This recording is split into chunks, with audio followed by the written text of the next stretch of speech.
Hello बच्चों। तो जैसा कि कल 23 फरवरी है और आप सभी लोगों का इंग्लिश का एग्जाम है ना।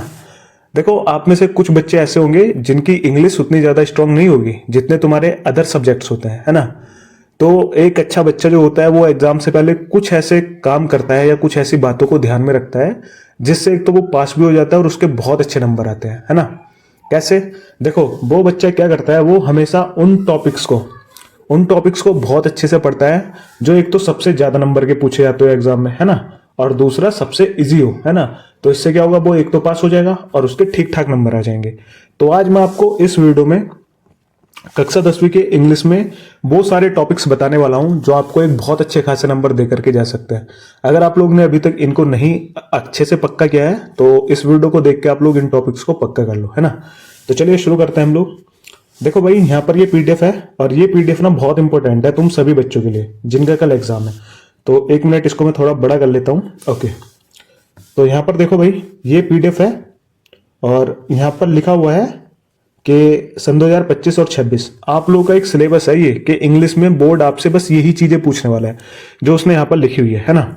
तो क्लास 10th और इंग्लिश का पेपर है कल, तो हम लोग जानेंगे कौन कौन से टॉपिक आपको क्लियर करना है। देखो भाई, पूरा जो पेपर होगा ना वो आपका 70 नंबर का होगा, है ना। 70 नंबर का पेपर आएगा और पास होने के लिए बस आपको 23 से ज्यादा नंबर लाने पड़ेंगे, है ना। जिसके 23 नंबर है वो भी अच्छे खासे पास हो जाएगा, है ना। पर आपको कोशिश यही करनी है कि 23 से ज्यादा नंबर लें, है ना। अब एक एक करके ना उन टॉपिक को देखते हैं जो आपके बहुत अच्छे नंबर ला सकते हैं यानी कि कर सकते हैं आपके, है ना। तो देखो भाई, सबसे पहली चीज तो ये समझो, ये जो इंग्लिश है ना ये दो पार्ट में आती है। दो पार्ट कौन कौन से?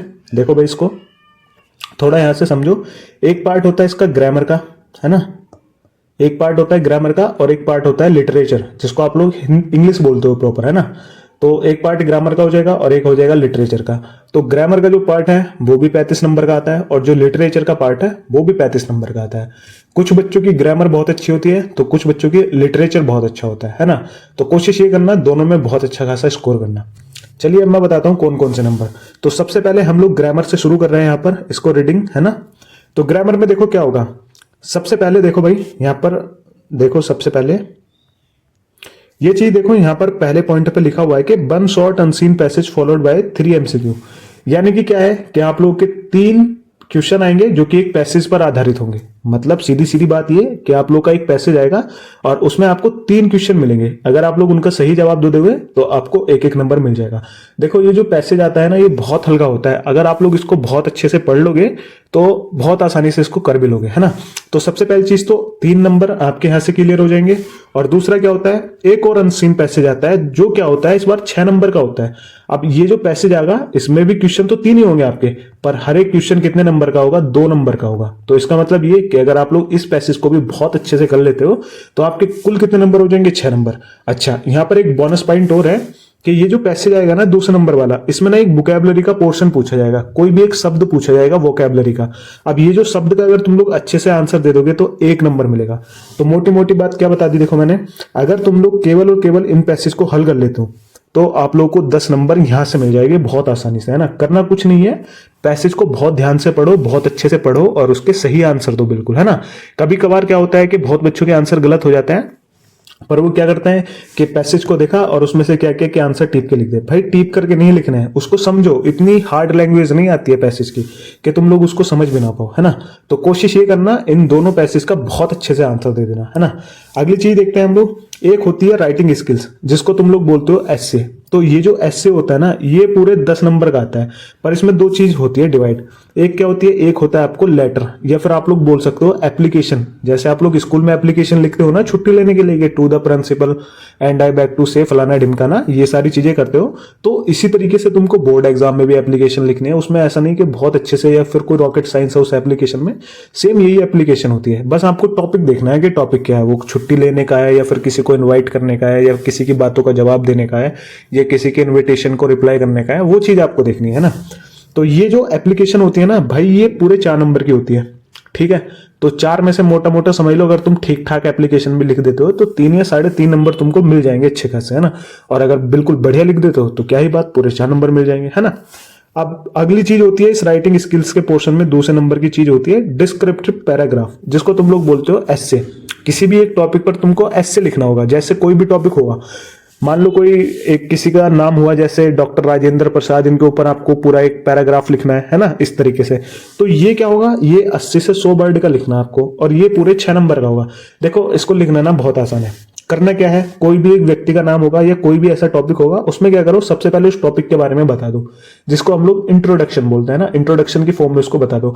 फिर उसके बता दो फायदे और नुकसान बता दो साथ में उसके, है ना। अगर कोई वैसी वस्तु है, कोई चीज है, तो उसके फायदे नुकसान बता दो। अगर कोई आदमी है तो उसका जीवन परिचय बता दो पूरा, है ना। और फिर बाद में कंक्लूजन लिख लो। बस 3 हेडिंग ध्यान रखो, इंट्रोडक्शन, प्रोज कॉन जो उसमें आ जाएगा अदर्स में, है ना, और तीसरा उसका कंक्लूजन लिख दो कि ये काम इन्होंने किया था। ठीक है, तो ये पूरे 6 नंबर का होता है। पैराग्राफ जो आप लोग लिखोगे ये 6 नंबर का होगा, और जो एप्लीकेशन लिखोगे वो 4 नंबर की होगी। तो टोटल आप लोग यहां से 10 नंबर ले सकते हो, है ना। देखो कितना आसान है, ज्यादा कुछ नहीं करना। पहली चीज क्या है, आपको पैसेज पढ़ के जवाब देना है, जिसके 10 नंबर मिल जाएंगे। दूसरी चीज क्या है कि आपको 2 ऐसे लिखने हैं, एक एप्लीकेशन और एक ऐसे, उसके आपको 10 नंबर मिल जाएंगे, है ना। अगली चीज देखो, सबसे लास्ट का पोर्शन आता है ग्रामर का, जिसमें तुम लोग पढ़ते हो ग्रामर पूरी, है ना। जैसे टेंस हुआ, आर्टिकल्स हुए, या फिर सेंटेंस स्पेलिंग्स और स्पीचेस हुई, जैसे direct, indirect, active, passive voice. तो ये सारे मिलाकर आते हैं भाई 15 नंबर के। ये 15 नंबर आपको करना है ना। इसमें एक चीज और होती है, देखो ध्यान से समझो। 4 नंबर जो होते हैं वो होते हैं तुम्हारा, कोई एक हिंदी में तुमको चीज लिखी हुई होगी, हिंदी में एक पैराग्राफ लिखा हुआ होगा, और उसको तुमको इंग्लिश में लिखना है बस, है ना। 4 नंबर ये हो जाते हैं। और 6 नंबर जो होते हैं वो होते हैं आपके एक्टिव पैसिव वॉइस के, है ना, डायरेक्ट इनडायरेक्ट के। 6 नंबर इसके होते हैं। और 5 नंबर जो होते हैं वो आपके इस चीज के होते हैं, जैसे कोई स्पेलिंग है वो गलत है, उसको आपको सही बताना है। कोई सेंटेंस है, कोई फ्यूचर टेंस में बनाना चाहता है, उसको आपको बताना है ना। तो मोटी मोटी चीज ये होगी कि आपकी जो पूरी ग्रामर होती है, जो है ना, जो ग्रामर होती है वो भाई पूरे 15 नंबर की यहाँ पूछी जाते हैं, जिसमें आपका direct, indirect, tense, vocabulary portion जितना भी होते हैं, सैनोनिम, एंटोनिम वगैरह, वो इसमें पूछे जाते हैं। ठीक है, तो इस तरीके से मिलाकर बनते हैं तुम्हारे 35 नंबर ग्रामर में, है ना। अगर एक बहुत अच्छा ठीक ठाक बच्चा भी हुआ ना, कोई जिसकी चीजें ठीक है, बहुत अच्छे समझ सकता है वो इंग्लिश को, तो मैं तो बोलता हूँ भाई वो इजिली 20 से ज्यादा नंबर ला सकता है इसमें, है ना। घबराने की बात नहीं है, 20 से ज्यादा नंबर लेकर ही आते हैं लड़के इसमें।